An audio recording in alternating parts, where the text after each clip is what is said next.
Degree అందరూ ఇస్తారు. Career కి క్లారిటీ ఇచ్చేది మాత్రం కాన్ఫిడో. బెస్ట్ యూనివర్సిటీ సీట్ తో పాటు సెటిల్ అయ్యే స్కిల్ కూడా గ్యారంటీ.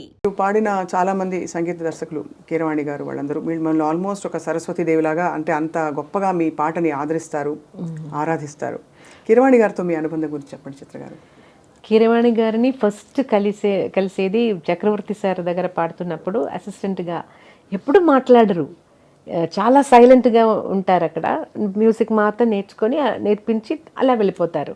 అలా మొదలైంది. కానీ అంటే చక్రవర్తి గారితో ఉన్నప్పుడే అప్పుడు పరిచయం అయింది. తర్వాత కీరవాణి గారు మ్యూజిక్ చేసినప్పటి నుంచి నేను చాలా చాలా మంచి మంచి సాంగ్స్ పాడాను. కీరవాణి గారు కూడా ఇలాగ వర్కింగ్ స్టైల్లో సిట్యువేషన్ అదన్నీ నాకు భాష తెలియదు అని తెలిసి డీటెయిల్డ్గా చెప్తారు.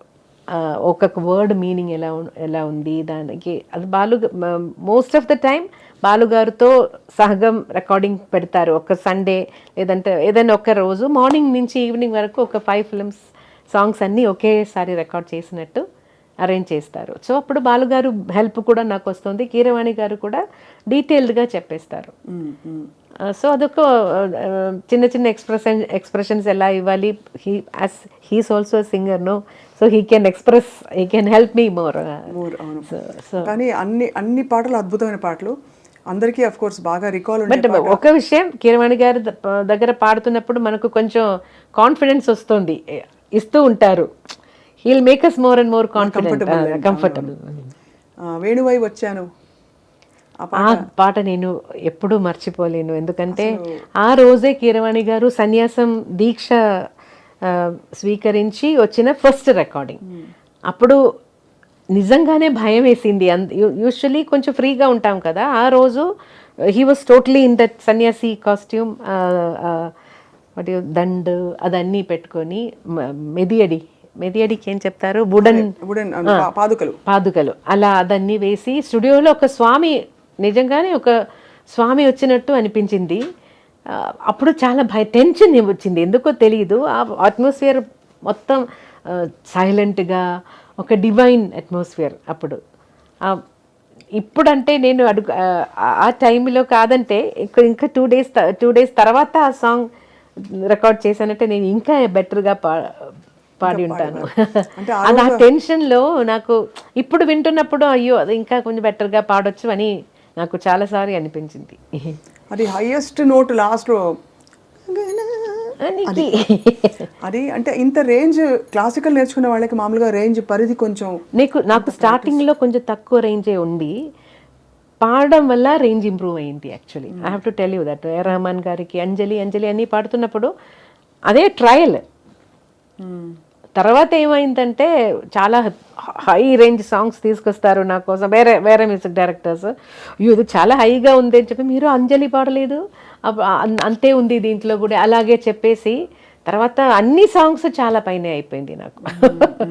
చాలా మంది సాంగ్స్ పైన రేంజ్లో పాడారు. అసలు మస్ట్ లిసన్ గ్రేటెస్ట్ హిట్స్ లిస్ట్లో మన కన్నానులే పాట వరల్డ్ లిస్ట్లో. ఇట్స్ నాట్ ఈవెన్ అంటే ఇండియా మాత్రం కాదు, ఆ వరల్డ్ లిస్ట్లో బాంబే సాంగ్ ఉంది అంటే గార్డియన్ వాళ్ళు వేసిన లిస్ట్.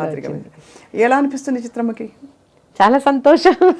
యాక్చువల్లీ ఈ కన్నానులే రికార్డింగ్ తర్వాత రెహమాన్ గారు మళ్ళీ నాకు ఫోన్ చేసి మళ్ళీ ఆ రికార్డింగ్ టైంలోనే నాకు చెప్పారు, కొంచెం ఒక ప్యాథోస్ ఫీల్ వస్తుందా చిత్ర గారు, నాకేదో కొంచెం ప్యాథోస్ ఫీలింగ్ వస్తున్నట్టు అనిపిస్తుంది, ఇంకా కొంచెం హ్యాపీగా ట్రై చేస్తారా, ఇంకా కొంచెం హ్యాపీగా అలా చెప్పేశారు. అయితే మైనర్ స్కేల్ ఉంది కదా, దాంట్లో ఆటోమేటిక్గా ఒక చిన్న అది వస్తుంది మెలంకలీ అదే. సో మ్యాక్సిమం నేను ట్రై చేశాను, హ్యాపీగా నవ్వుతూ పాడడానికి ట్రై చేశాను. అయితే అది అందరికీ నచ్చింది. దాంట్లో హిందీ వర్షన్లో కూడా 2 సాంగ్స్ నేనే పాడాను. తర్వాత రెహమాన్ గారు నాకు ఫోన్ చేసి చెప్పారు, వాళ్ళ ఆడియో కంపెనీ నుంచి అన్ని సౌత్ ఇండియన్ సింగర్స్ అయిపోయింది, సో ఒక్క పాట అయినా నార్త్ ఇండియన్ సింగర్స్ని కూడా ఇంక్లూడ్ చేయాలని. So he said I don't want to change కన్నానులే, సో ఉరికే చిలక ఆ సాంగ్ నేను మీ పర్మిషన్తో నేను ఇంకెవరికైనా ఇచ్చి. హరిహరన్ గారు, కవితా కృష్ణమూర్తి గారు. కవితా కృష్ణమూర్తి గారు అక్కడ నార్త్ ఇండియన్ సింగర్, కానీ మన తమిళ బాంబే కదా. అవును. అంటే వీళ్ళిద్దరు ప్రస్తావన తీసుకొచ్చాం. వీళ్ళిద్దరూ ప్రపంచ స్థాయికి, కీరవాణి గారు, ఏఆర్ రెహమాన్ గారు. ఇప్పుడు నాటు నాటు పాట golden globe. So we all are feeling so proud కదా. అంటే so unexpected. Of course Keeravani గారి పాటలు మనం రాగయుక్తంగా చూస్తే there are so many wonderful songs. But ఏదైనా ఒకటి ఆ పేరు పైకి వచ్చింది, అదే పేరు పైకి వచ్చింది. రైట్. భారతీయ సంగీతం నిజంగా ప్రపంచ పటంపై దూసుకెళ్ళిపోతుంది. ఇన్ని పాటలు వెస్టర్నర్స్ పాడగలుగుతారా? బికాస్ వెస్టర్న్ పాటలు మనం అన్ని పాడుతున్నాం. అలా చిత్ర గారు మీరు ఎప్పుడైనా వెస్టర్న్ ట్రై చేస్తారా? నాకు ఆ స్టైల్ ఎందుకో రాలేదు. అయితే ఈ మధ్య పిల్లలందరూ ఎంత ఈజీగా పాడుతున్నారు. యోడ్లింగ్ టోన్ అయితే సరే, ఏదైనా వెస్టర్న్ ఒక గాత్రం వేరే కదా, చాలా ఈజీగా పాడుతున్నారు. నేను అదే వాళ్ళందరూ ఈజీగా పాడుతున్నారు, నాకు ఎందుకు రాలేదు అని. అయితే అది ట్రై చేయలేదు. మేబీ ఆ ట్రైనింగ్ వెళ్తే నాకు వస్తుందే ఏమో. మీ ప్రయాణంలో మీరు పాడిన మంచి సాహిత్యాలలో సిరివెన్నెల సీతారామ శాస్త్రి గారి సాహిత్యాలు చాలా పాడారు. మహానుభావులు. మనకి చాలా కష్టకాలం. కోవిడ్ తర్వాత చాలా మంది మన వాళ్ళు, మన గురువులు అని వెళ్ళిపోయారు. తెలుగు సంగీతంలో ఉండే గాయనీమణులు చాలా మంది మీరు గుర్తు చేసుకున్నారు చిత్ర గారు. లతాజీ ఇన్ఫ్లుయెన్స్, మీరు ఒక ట్రిబ్యూట్ కూడా చేశారు. అది ఎలా అనిపించింది? లతాజీ పాటలో ఉండే what is that special quality you love? నేను పుట్టిన రోజు నుంచి లతాజీ సాంగ్స్ చాలా చాలా ఎక్కువ విన్నాను. యాక్చువల్లీ కేరళలో హిందీ సాంగ్స్ చాలా ఇన్ఫ్లుయెన్స్ ఉంది. పాత మలయాళం సాంగ్స్లో కూడా హిందీ సాంగ్స్ నుంచి తీసిన సాంగ్స్ కొంచెం అలా సేమ్ సాంగ్స్ అలా మలయాళంలో కూడా వచ్చింది. సో అలాంటి పరిస్థితిలో కంపల్సరీగా మనం హిందీ సాంగ్స్ వింటూ ఉంటాము. ఇంట్లో కూడా నా డాడీ రఫీ సాబ్కి పెద్ద ఫ్యాను.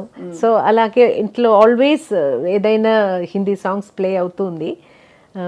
లతాజీ సాంగ్స్ నేను ఫస్ట్ నాకు చాలా అట్రాక్టివ్ అయి ఉన్నది Meera bhajans. I loved her Meera bhajans. ఎందుకో ఒక డివోషన్, ఏదో ఒక మూడ్కి తీసుకెళ్తుంది లతాజీస్ వాయిస్. నందనందన దిట్టుపడియామాయి సావరు సావరు. ఆ ఆల్బంలో అన్ని సాంగ్స్ నాకు ఇష్టం.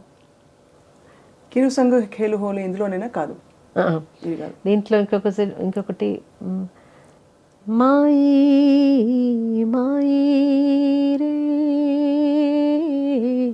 మాయి మాడో తుప్పునామా పర్ణ్యారే దినానా, అది.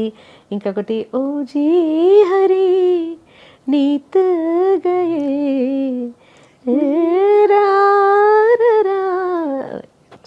గొంతు బాగలేదు, పాడడానికి కష్టపడుతున్నాను. ఎంత మంచి మంచి భజన్స్ ఇవి. అది ఈ సాంగ్ ఇది everyday morning I use to play at my house. So అది ఏదో ఒక మంచి మూడ్, నాకు ఒక డివినిటీ, ఒక డివైన్ మూడ్. తర్వాత చాలా ఫిల్మ్ సాంగ్స్ కూడా చాలా